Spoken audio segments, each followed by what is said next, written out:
Olá, vamos à solução do 51, né?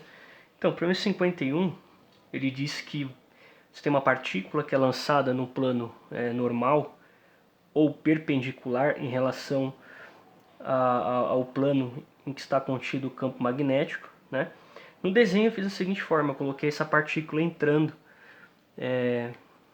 na folha de papel, tá? Desse modo a gente tem que a partícula está num plano, né? Plano seria esse aqui, que é perpendicular ao plano da folha do papel, ou normal, né? Ao plano da folha do papel. Então tá aí. Eu fiz um desenho equivalente ao desenho do problema e apliquei a regra da mão esquerda para encontrar qual a direção, né, e o sentido da força magnética que atua na partícula que é positiva, tá? Usando essa regra, só para que vocês vejam como eu determinei, a gente sabe que o polegar ele é a força, né? A gente tem que o indicador representa aí o campo magnético e a gente tem que o dedo médio representa a velocidade. Então, se você for ver, expondo os dedos aqui, a gente tem que a força magnética está contido, aliás, está à esquerda, né? Na direção horizontal para a gente aí. Beleza, é isso que acontece. E eu queria falar algumas coisas, né?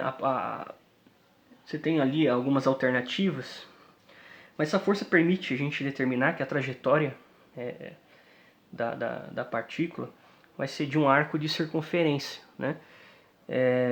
E esse arco de circunferência, essa trajetória, ela está num plano que é de fato normal ao plano em que está contido o campo magnético, tá? Não está no plano do papel, tá bom? Está num plano, perpendicular ou normal ao plano do papel, tá ok? É isso.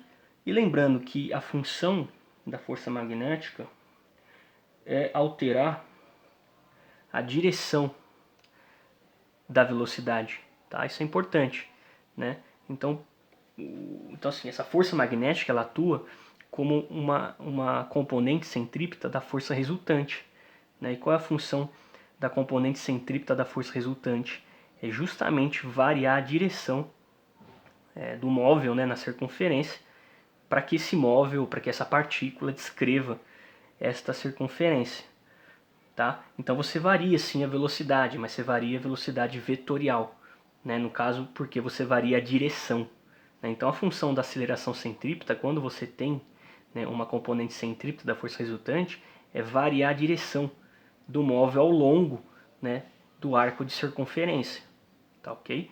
Então eu quero que você entenda o quê? Que a função da força magnética aqui é atuar como uma componente centrípeta da força resultante, apesar que a própria força resultante é a força magnética. Tá? Lembrando que a componente centrípeta da força resultante atua numa direção radial, né? E apontada para o centro, tá ok? Então, apesar de ter uma força, né, o módulo da velocidade não varia. Por quê? Porque essa força em especial, né, essa que a gente chama aí de força centrípeta, mas o mais correto é chamar de componente centrípeta da força resultante, ou resultante centrípeta, ela tem como função alterar a direção, tá, da velocidade ao longo do arco de circunferência. Tá, ok? E fazendo isso, você vai ter uma trajetória, no caso, circular, né? E essa trajetória ela é perpendicular ao plano do papel e, portanto, é normal ao vetor campo magnético. Tá? E o módulo não varia, como eu expliquei. Né? Não varia porque a função dessa força em especial da componente centrípeta da força resultante é tão somente alterar a direção da velocidade ao longo do arco de circunferência. Volto a repetir porque isso é importante. É isso, né? Então acho que ele pediu para a gente encontrar qual alternativa é correta. Eu acho que é a alternativa E, por essas justificativas. Espero que você tenha entendido. Obrigado e bons estudos.